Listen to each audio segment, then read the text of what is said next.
Hello and welcome to the Social Ball podcast, where today I'm joined with Ryan and Rob. And today we're going to talk about the England Euros, which are coming up on Sunday, and the Euros in general. Let's get into it. So the first thing, guys, who would you put in your squad for Sunday's game? And that is a big question that is on everyone's lips. And I've had this conversation with both of you before we even started recording. So I'm pretty sure I know what you're all going to say. But I've had this conversation with so many people and I've had so many different answers and a lot of things. There's a big debate on a lot of positions, especially right back. Not really debates with any of the top, like the attackers. A lot of them are what everyone else kind of is saying. But let's see what you lot are saying. We'll start with Rob if you want, mate. Okay, so in goal, I would choose Pickford because he's just more experienced and I think he's just the best keeper England currently have available. And then, assuming it's a back four, which it could be a back five, but I'm just hoping it's back four. I'll put Walker, Maguire, Stones, and Shaw because Shaw's had a good season. Like Walker's the best right back England have, and you can argue Reece James or Trippier may be better, but I think if you were looking at experience and like the most consistent player, I think Walker's definitely up there. And then Maguire, this is obviously a doubt maybe. So if he's not available, there is other options like Cody, White and Mings, but hopefully it doesn't come to that. With a midfield duo of Bellingham and Rice, because that's going on the fact Henderson wouldn't be fit to start because the game he played the other day, he was not 100% fit. So it was not fair on him to start this game. Can I just ask you a quick question about that midfield? Yes. Do you believe that Bellingham is fit, is ready for a big tournament at the age of 17? He's literally the same age as someone in this goal. I do not think he's ready to play in a major tournament. Like, that is unbelievable. Well, I think like you could just argue like age is just a number, and like the way he's performing like a great box to box centre mid. So I think he deserves the chance if I'm honest. I guess he has been playing in the Champions League, so yeah, like I agree with that. Final, he played fantastic. I feel like he's got like composure that's a lot more mature than most players at that age. Like you've seen when players have come through, usually they kind of have a little kind of purple patch when they first break into the first team, then drop off again for a couple of years. I just don't see that happening with Bellingham. Yeah, he looks like he's one for the future, most definitely. I mean, why not Calvin Phillips? I just don't think he's that good. Like he's a good centre mid, but if you're comparing him to like Rice, Bellingham, and Henderson, then I don't think he's as good as them just yet. So yes, I think he's just on the bench, if I'm honest. And the best attacking lineup I think we have is Foden and Grealish to be on the wings, with Mount down the centre and Kane as the striker, because that's like where we can get the most goals. And Kane this season has had a fantastic year, so I've got standards for him, to be fair. So is the pressure not going to get too much for him and he's going to bottle it, do you reckon? Or do you reckon he'll still have a good campaign? I still think there's a lot of pressure on him, especially after the World Cup, the season he's had to perform. I think everyone's got a bit of pressure for them, not just Kane. But yes, I think Kane will be one of the players who's got the most pressure on him. But even if he was suffering, we do have some other strikers to be able to replace him if so. Would you not play maybe? Would you not play with maybe a partner like Calvert-Lewin or would you Sterling maybe? Yeah, Sterling. I don't think he needs a partner. Like even for Spurs, he's been doing a good job by himself. To be fair, so we just need some good wingers around him, which we have here. So yeah, sounds good. You're right. It's a good squad. I mean, I'd be happy if Southgate came out with that. I don't think Maguire will be fully fit for the game because there's been nothing said, and I thought they would say something about it. But yeah, so Ryan, what's yours? Let's hear it. So it's pretty similar. I would have gone for maybe a 4-4-2 or a 4-3-3, but I just don't think that's anything like what Southgate will go for. So I've tried to consider that. I've gone for Johnston in goal, just basing off a couple of performances and bias that he has played for my club. What the one good but I think performance he had, enough. yeah. I think he's good enough, but he just doesn't have a lot of experience. But I think he's good enough. I've gone for a back four of Trippier, Stones, Maguire. If not, then I'd go for Cody and Luke Shaw at left back. I feel like Trippier's got more defensive aspects. Shaw's better as an attacking left back, so I feel like that could maybe help balance the defence. Trippier also has them dead ball situations as well. Where I've tried to include corners, free kicks. So yes, he's got the specialities we need. Yeah, definitely. I've gone for Henderson and Rice as the kind of holding midfielders, but if Henderson's not fit, then as Rob said, I'd go for Bellingham. Then 3 in front of them of Foden, Mount and Grealish, which I feel like that's becoming the obvious choice now. And then Kane up top. I feel like there is a couple who miss out though. If you were to play a 4-3-3, you'd want Sancho in there, you'd want Sterling or Rashford in there. But if it was a 4-2-3-1, that's the squad I'd go with. But same basis, same squad, aren't they? Apart from Henderson and your really weird choice of chucking a Johnston in there for his first game in a major tournament. Who's he even played for now? Is he at West Brom? West Brom. Yeah, he was. I think he's been at West Brom the whole time, but he came on loan to Walsall, and then went on loan to Villa, and then kind of secured himself as number 1 at West Brom this season. Yeah, he's just had a great season at West Brom, but I think because they're playing Championship football next season, if he wants to remain in the England squad, he might have to get a move to the Prem again. Kind of like Tom Heaton, not Tom Heaton, sorry, Jack Butland. He messed up his England career when he decided to stay in the Championship with Stoke. Yeah. He's not anymore. I know he's at Palace now, but what I'm saying is when he stayed for... Yeah, no, because that was kind of the prime of his career, really. It was a weird decision at the time. Hey, so... I think potentially if Johnston does get game time, that would be really good for West Brom, though, because as we all know, when players play for England, their price increases massively. So even with Ben White, people are calling him a £50 million defender now when he's probably been Brighton's 3rd best centre-back this season. I feel like something similar will happen to Johnston. So what's your thoughts on Ben White getting called up then, boys? Should have been Ward-Prowse. That's all I've got to say. I mean, everyone says that, but where would you have played him? Where would you have played Ward-Prowse in that team? Tell me where you'd play him, and I'll agree with you. I mean, honestly, this is something that Southgate would never do because he's not stupid. Well, he might be, that's arguable, but I would drop one of the defensive midfielders, Henderson or Rice, and bring him in instead because even though play two attacking cams. Yeah, have it I don't really know, a 4-1-3-2 maybe. Push.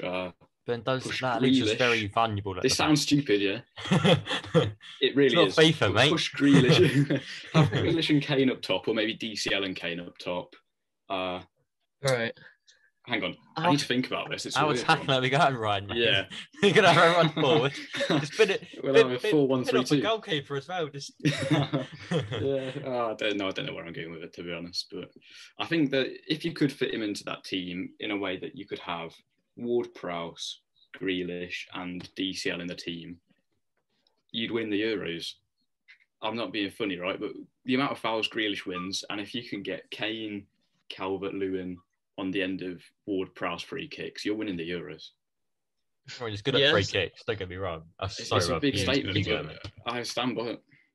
Yeah, it's a good point, to be fair, but I think, if you look at the lack of options at centre-back, which as far as I know... we were talking about before, wasn't it? We were talking about how... You can play... do you want to talk? Or? No, you go, mate. You go.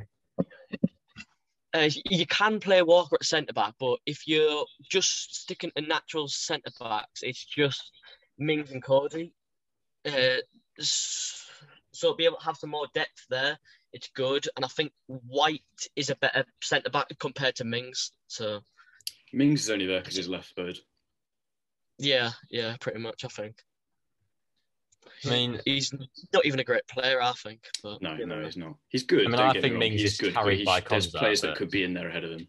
Yeah, I think Konza's better than Mings. Definitely. Mings is carried by Konza. Yeah. Yeah. I mean, we're talking about this before we started recording. We were talking about how the Ben White being covered up, and I put on Twitter saying how people were moaning about it, but they were also moaning the day before about the lack of depth at centre back and how Mings is awful when they want someone else. So now I was thought and think about it, and surely it makes sense from taking another centre back instead of taking a midfielder, which we have an abundance of midfielders in that team. We didn't need another midfielder. It would just have made his choice even harder. And I understand, yes, he's a brilliant free kick taker, but if he's not on the pitch, he can't score them free kicks. So there's not much point. He's not going to score them by just sitting there. Yeah. He's got to be on the pitch to be able to score them. Especially if there is some more injuries and stuff like that, him or Lingard could be a great replacement. So I didn't know. Yeah. Can you still do replacements after the tournament starts? I didn't know you could. I think so. But maybe because of COVID you can. Changes. Yeah. Oh, true. I'd imagine if a player gets ruled out for the whole tournament, I'd imagine they'd be able to replace them. Yeah. Yes, I don't know the rules properly, but yeah, I don't really know how the Euros works. I'll look it up and see if I can find anything. While Ryan's doing that, I'll ask you another question, Rob, mate. Okay, no problem. Are you Southgate in or out? That's a big question, and it's one that's very divided at the moment. I've seen a lot of people on fan accounts saying how Southgate isn't good enough, he's clueless, and they want him gone. What's your thoughts on it? I mean, at the moment, I'm still in. I think I've just got to remain like. I think after the Euros, I'll have a good opinion then. But at the moment, I've just got to remain have faith in him, which I don't know if I do, but I've got to try and have faith. And if he gets us to quarterfinals or semi-finals, then like that might be deemed as a success. Maybe I don't really know. Like what his actual realistic target is, but I think if you get to the semis, like that would be a good campaign. 20 minutes coming home, mate. Semis. I'm talking about it's coming home. Yeah, hopefully. We're literally winning the whole thing. Like, I think semis would be a good campaign, but I think we can win the whole thing. It all depends on like where we finish in the group, really. I said this earlier because I did a predictor and I predicted us to win the group, even though in my head I want us to finish second because it gives us a much easier run. Yeah. I just don't know. But I'm saying now, I said this earlier, I reckon if we get past the round of 16, we'll go on to win the whole thing. I think that'll be the round that decides it for us. Yeah, the round of 16 is one of them rounds. We normally are shit in it, let's be totally honest. We are shit in the round of 16. Even against Colombia, we were still shit. we should have won that game in the 90. That is an underrated squad, though. To be fair, I mean, I'm not saying we shouldn't have beat them. We should have, but their squad is quite underrated. You know, they've got what's his name, the Cuadrado. He's decent. Yeah. James Rodriguez. Yeah, he's good. Not a bad. They've got a couple decent players, but then it's just most of their team hasn't really been heard of. Yeah. So Ryan, are you Southgate in or Southgate out, mate? I'm pretty much same as Rob. I don't really agree with a lot of his choices, but you know, if he wins the tournament or gets us to the final or the semi-final, I'm not exactly going to be disappointed. But if we go in the group stage, and you know, that's just kind of, it speaks for itself, really. I mean, this is completely different to do with England and nothing to do with England, right? But North Macedonia are in the Euros. Are they going to get out the group stage? That's the real question. Their group is fairly easy. It's a fairly easy group. It's fairly easy, and then there's North Macedonia. I mean, I've heard they're quite a good team. I've honestly heard they're quite a good team. I've heard they've got some hidden talent that none of us have heard of. I've not watched them, so I can't really say a lot. I mean, you say that, but we all said that about Iceland, and they fucking knocked us out. Yeah.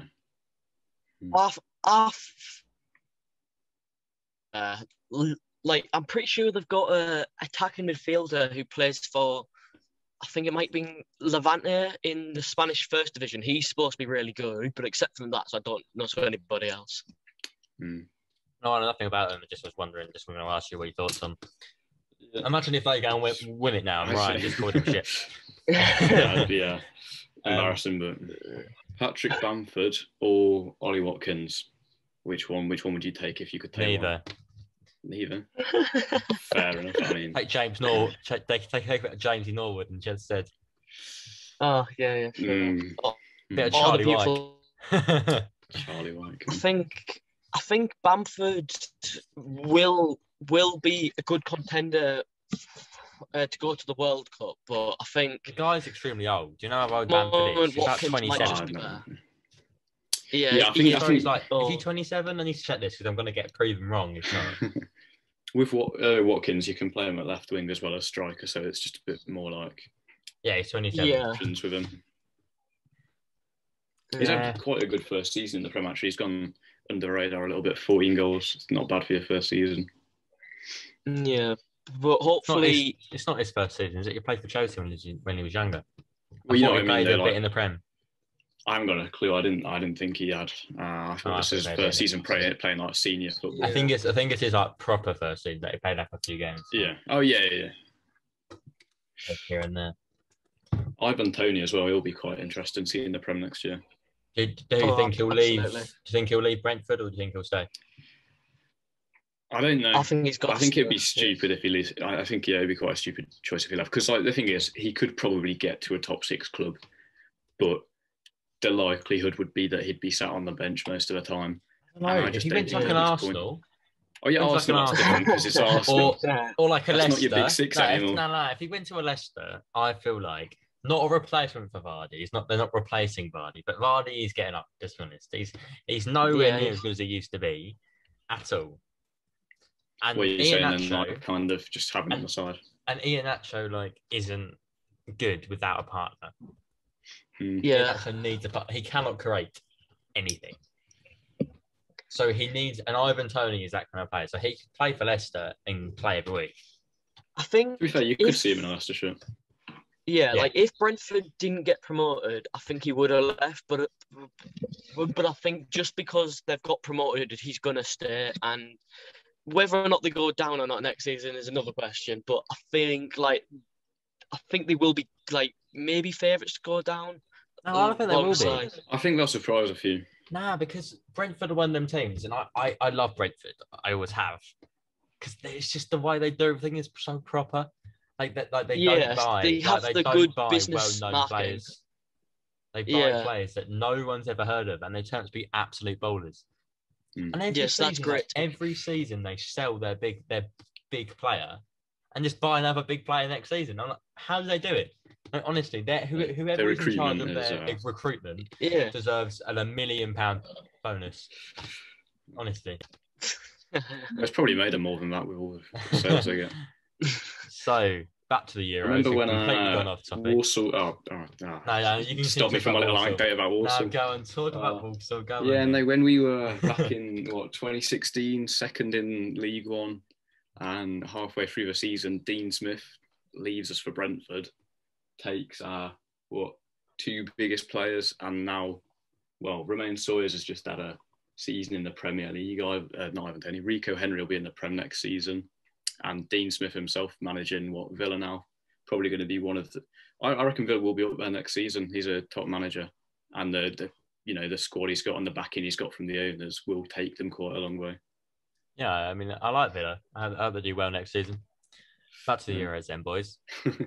Do you think if England do end up winning their group, that we would be able to beat like a Portugal or France, Germany, Italy? Well, I think Germany or France have got to be maybe favourites alongside maybe. Germany, I used Germany. I wouldn't say Germany were near favourites. No, they've got some good players, but I think as a squad on the whole, then they were near favourites for the tournament. I would say it's France, I'll probably say just France. So the only favourites out. To be fair, I think everyone knows the French are going to win. Like the squad is so yes, the stacked. France are really good. The French are It's really so good. unfair when you think about it. Really, like they have such a stacked squad, and it shouldn't really be allowed. Still think England are going to win it, to be honest. But if we have a game against Portugal, I think we might do okay there because the problem with Portugal, they I have think, Bruno Fernandes, Ronaldo, and some great defenders in like Pepe, and I think does Jose Fonte still play internationally for them? Yeah, Fonte, yeah. The problem with Portugal. Sorry, Rob, you finish off, mate. If they're a good duo, but I think like England might be able to cause them problems, but I don't really know. So the problem with Portugal is they have so many big players, and they're all in the same positions. Oh yeah. That's the issue with them. They have too many players that play in the same positions, and it just causes mayhem. Like their last 3 games, their World Cup qualifiers, they didn't look convincing at all. We could even have it. They may even drop out at the group stage because the group they're in, the group of death, as everyone's calling it. Interesting group. If they don't win against Hungary or they draw, they're not going to get enough points to get out the 3rd place. So they could even drop out because it could go anyway. Even though we know France are going to win that group. France are going to win the group. There's nothing like stopping them. What makes you think? You've got to wonder as well, though, will those tough group games kind of fatigue the France players more than, like, say, England games against, Scotland, Croatia, Czech? No disrespect, but it's not Portugal, Germany. The England group is quite hard. Yeah, but it's quite a hard group when you think about it. It's not Portugal and Germany. That's what I'm saying. The Czech Republic have. Who do they even have nowadays? Yeah. Czech is like one player. I think he's gone. Oh yeah, they have like Souček. He's a decent player. Yeah. What the one player? I mean, do we think Scotland will do well? That's a serious question, though. No. Well, obviously not. No. I mean, they've got Shea Adams up front. No disrespect or anything, but like you're not going far with Shea Adams as your target man. He's no not a disrespect bad player. He's a good player. He's a good player, but like as your out striker. No, he's not. He's not Scottish. I'm pretty sure he's like half Scottish. Yeah, he's English. He's English as he's English. Well. He's English on FIFA, boys. We go by FIFA for everything here. FIFA's our way of looking at life. Yeah, I mean, I don't know. Like we said that about Wales in the what year was that again? 2016. Yeah, 2016. Yeah. And look at them. And I don't feel like Wales will do good this week. I feel like there's too much pressure on them, and they normally bottle under pressure. No. Yeah, well, they had that one good tournament, and now that's it, really. They had quite an easy run as well in that tournament as well. Yeah, well, who was it they lost to? Was it Belgium? I can't remember. They lost to us as well, mate. They got Daniel Sturridge last minute. Absolute scenes in the school, mate. Beautiful, man. Scenes. I was like prime holiday football, really, weren't it? That was before Sturridge dropped off. You got Harry Kane just starting to come in as well. All those kind of players It was like the start of all of those careers. Yeah, and that was like the last tournament with Rooney and all that kind of. So on Lad Bible saying that 28% of English fans would happily miss the birth of their first child, to see England win the Euros. Boys, thoughts? Don't blame him. I'm like not even too surprised, to be honest. No, I'm not surprised at all. That's pretty much. I was probably expecting it to be more, if anything. That is quite like. I mean, I've never seen us win the Euros or anything like that, so wouldn't put it off the table completely. I mean, I don't know how the missus would feel, but I mean. No. The World Cup is like, that's a no-brainer. Euros is a little bit more, I actually think sometimes like the Euros feels bigger than the World Cup. I guess it's. I feel like in a way, like sometimes it can feel like a more prestige tournament just because typically a lot of the European teams are of a higher standard. than like some of the rest around the world. So like in a way, it can feel a bit like more of a prestige tournament, but at the same time, it just doesn't feel the same. I feel like Brazil World Cup vibes. That was like prime. Just that Brazil World Cup was good. That was. Yeah, that was brilliant. We were awful, but still. Yeah, I think the Russia World Cup was probably the best World Cup I've seen. I mean, I've only seen 3, 4, but the best. I mean, I can't really remember the 4th one, but I saw it. But like, the one in South Africa in, I think, was that 2010. So that was a brilliant one. Good one. But really, that's what I meant. Not very annoying noises in your ears when you're watching the game. Oh, the vuvuzelas. And weird like kazoo things. Yeah. Like I personally say the South Africa one was better than the Russia one, but really. I mean, I think that's to do with how far he went in the competition of why it was good. I think we got to the semi-final. You know, the weather was paying in England. Boys, what's your thoughts on next year's World Cup being in the winter? Weird. Like, it's gonna be shit. It's weird, isn't it? You can't go to the beer garden when it's pouring down. It's not the same, is it? Like, you know, you're sitting. It's not the World Cup, really, is it? It's a bit strange, I've got to say, but. And what's going to happen with the Prem? It'll clash a bit, I think, but I think people will like adapt to it, but it won't be too bad as people are complaining about, I think, but. Yeah, it won't be awful. It'll just be like, it's just different in it because you're used to, like, you know, the Euros, the World Cup, even like the Olympics, all that kind of like those competitions there, you know, traditionally held in the summer. Apart from, I think there was one like Tokyo or something that was held in, I can't remember. But like, it's just because you're used to it being in the summer that like having to sit with it being like -2 degrees outside watching a bunch of like, you know. I think we just wouldn't watch outside, mate. Well, yeah. So, yeah, that's probably a smart decision. It's not the same though. That's what I'm saying. Yeah, it's not the same. It's gonna be weird. It's gonna feel completely different. It's gonna be like, why are we watching England play in mid-December? It's gonna be weird though because it's gonna be hot there but cold here. Oh yeah. So you're gonna be watching them like all running around in the sun. Yeah, just sitting there. No, but it's chucking down here. So boys, you know Wales. We talked about them earlier. Do you not think that Gareth Bale would have a good tournament? Because I don't think he will. I feel like he might. I don't know. Even though he's had a brilliant season, he's had an all right season. He's not played that much, but he's had a lot of goals. Whatever the fuck you call it, goals. Whatever them bad stats that people make up nowadays. He's had an all right season, but do you think he'll perform on the international scale? I think he'll do well for a couple games and then like he'll just like drop off, like, because you know he's the whole point of him going to Spurs for the season. Well, apparently anyway, the whole point of him going to Spurs for the season was just, you know, to get himself prepared for the Euros, which seems a bit of a weird one, but like I think he will do well for a couple games. But then he'll just a training camp. Yeah, I know, and all the fans as well thinking he was coming. The fans thinking he coming back to Spurs is going to be some like brilliant revival of his career or anything, and then it's just like, yeah, I just wanted some fitness for the Euros. And he's not been too bad, though, has he, for Spurs? Been all right? Nah, he's been all right. Yeah, he's done quite well. Like, I think he'll probably, like, I don't think Wales are going to go far, if I'm honest, but like to his degree, he's going to carry them, to be honest, because besides him, I don't think Wales have got many like attacking Aaron threats. Ramsey playing for him, or was he called up? No, I assume so, but I don't really know. I forgot he was still even playing. I'm being honest with you. To be honest, I thought is he still at Juventus? He seems quite old. Yeah, last time I checked, he was at Juventus anyway. Yeah. I've not heard anything about him in a long time.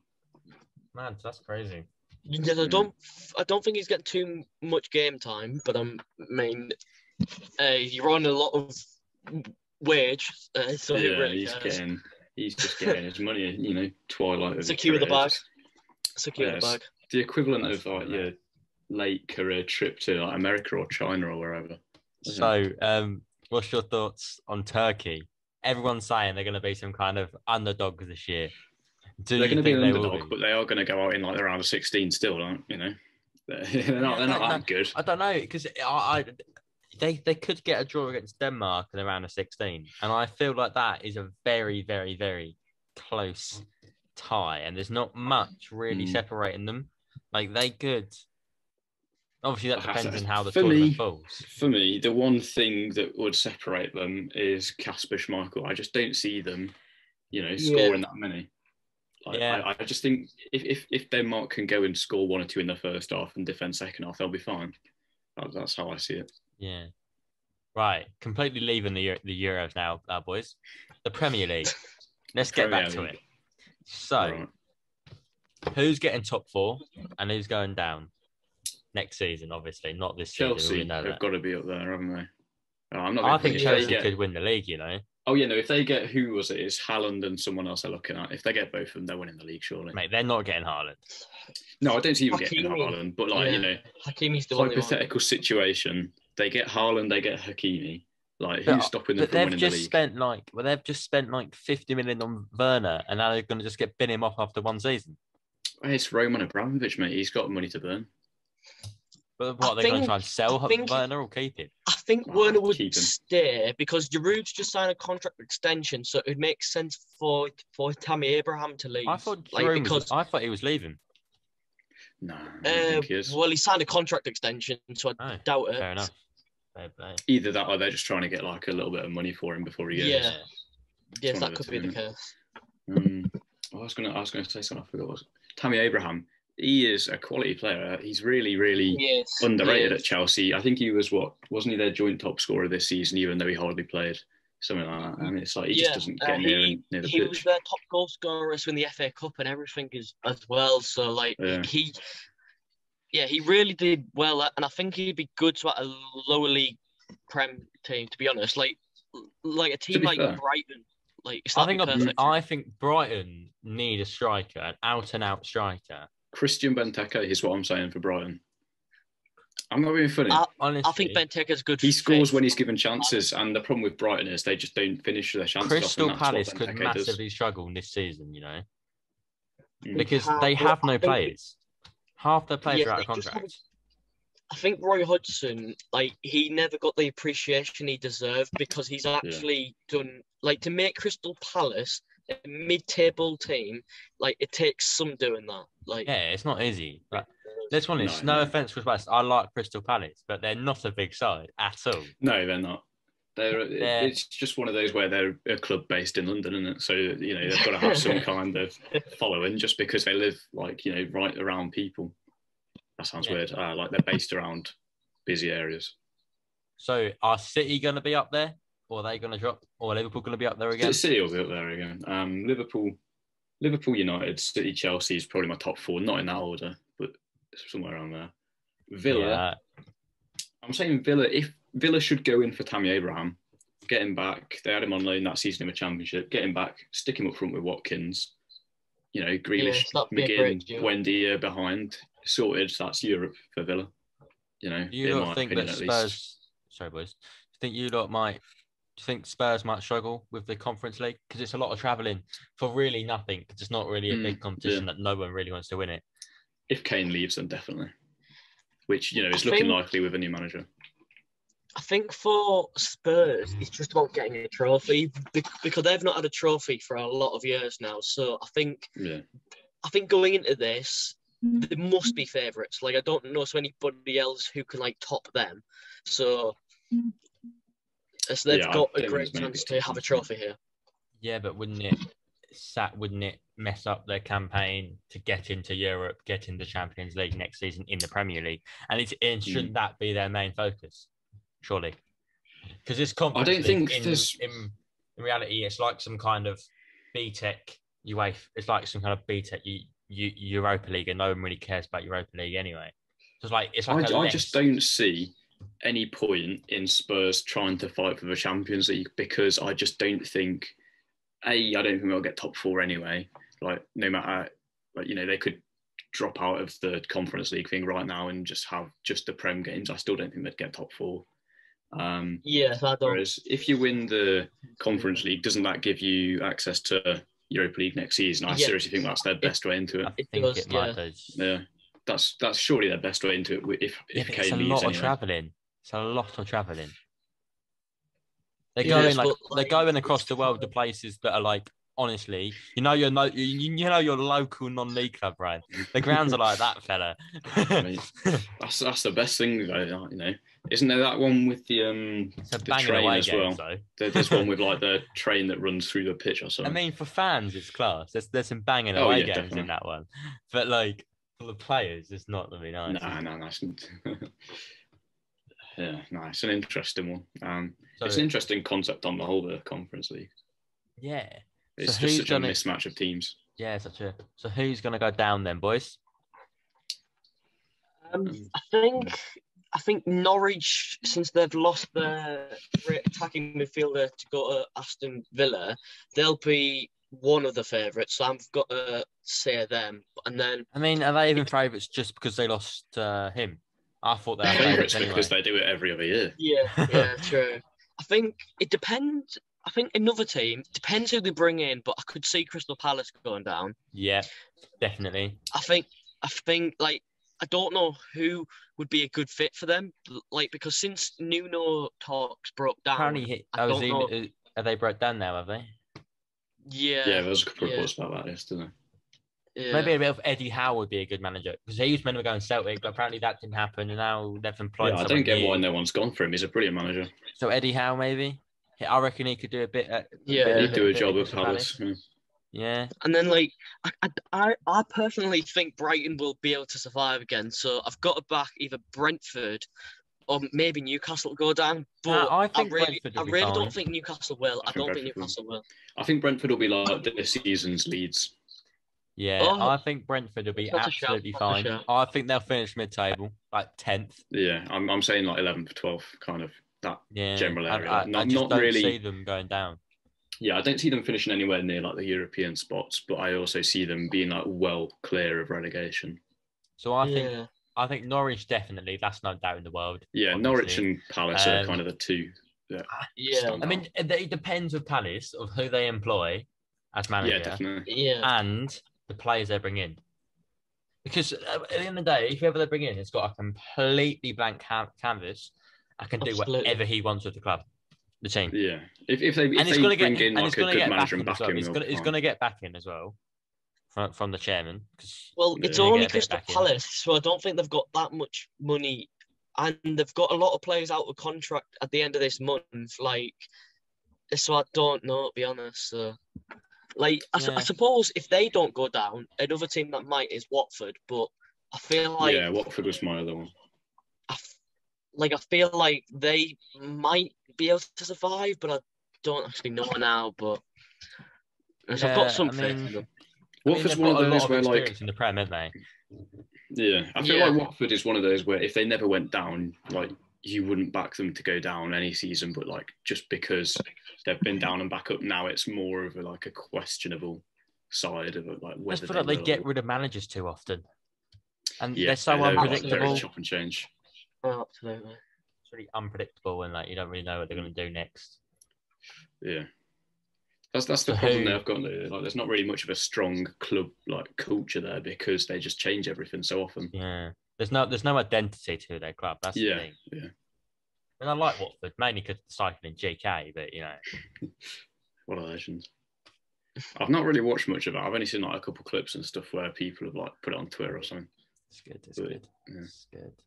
So what's our final decision then? Who's going to go down? I'm saying Watford, Crystal Palace, and Norwich for me. Rob, who's going down, mate? I do think Norwich is a certain, and then I think it would it is really tough straight away to say, but I think Palace and Brentford, but yeah, so anything can happen. So it's such a hard league this year, to be fair, to like predict anything. Like, I even think with the top, like, it's going to be hard because I think Chelsea could be up there if they get the signings in, if they get the signings correct. Yeah, that Tuchel is such a good manager, honestly. He is. A lot of people said that, he was. A lot of people said. They'll be top three. Yeah. I feel like people disrespected Tuchel just because, he was the manager of PSG and everyone thinks they have, like, an easy ride every season to win the league, which obviously they don't because they've not this year. He's made a really old Thiago Silva turn into, like, prime bloody Ramos. And I don't know how. Silva's class. apart from that one mistake against West Brom he's earlier a in the great season. centre-back. There was a really, really interesting one, but other than that, he's been class all season. One last thing, boys, and then I'll let you all go. What was your thoughts on Kevin De Bruyne winning Player of the Year, the Players' Player of the Year, whatever he won? I think he deserved it. To be fair, he's a great player. He deserved it. It's an interesting call. Like I think any other season, it probably would have made more sense to give it to him. But there's been quite a few like standout players this season. You know, you could have given it to Grealish. You could have given it to even players like, you know, Fernandes, who not everyone rates him, but at the end of the day, he, you know, scores goals that win his team points, and that's like, you know, the most important thing. Whereas, you know, if you want to judge it on stats, De Bruyne hasn't had maybe, you know, the best season of his career, but on the whole, he's probably the best, you know, technical, like, you know, talented football player in the league. So it's just, you kind of got to weigh that against his stats. I might have said the last thing, but I've got another thing in my head now, right? What is this obsession with Kante? I don't get me wrong, I love him as a bloke, but as a player, he's good. Ballon d'Or shouts, no one. But Ballon d'Or shouts. What is this? What is ridiculous, this? man. Yeah. Just because he like smiles when he runs around. Ballon d'Or. It's crazy. Ballon d'Or should be nowhere near him, right? I think I saw a thing earlier today actually, and it was Phil Foden asked about like the toughest player he's had to like play against. And he said it was Kante, just because you think you've got away from him, and then like you look around and he's just back there again. He's a brilliant player. Like, his engine is just, you know, his work rate is unbelievable. He's everywhere. Yeah, but he's not Ballon d'Or as well. No, he's not Ballon d'Or worthy, but his story and like, you know, the way he's come through the ranks. Oh yeah, totally. Yeah, it's brilliant. But Ballon d'Or is a ridiculous shout for a player. Right. Yeah. Thank you for listening, guys. We'll see you hopefully on Monday after the England game, and hopefully a win for the Three Lions. We'll see you then. It's coming on. It's coming on. It's coming on, boys.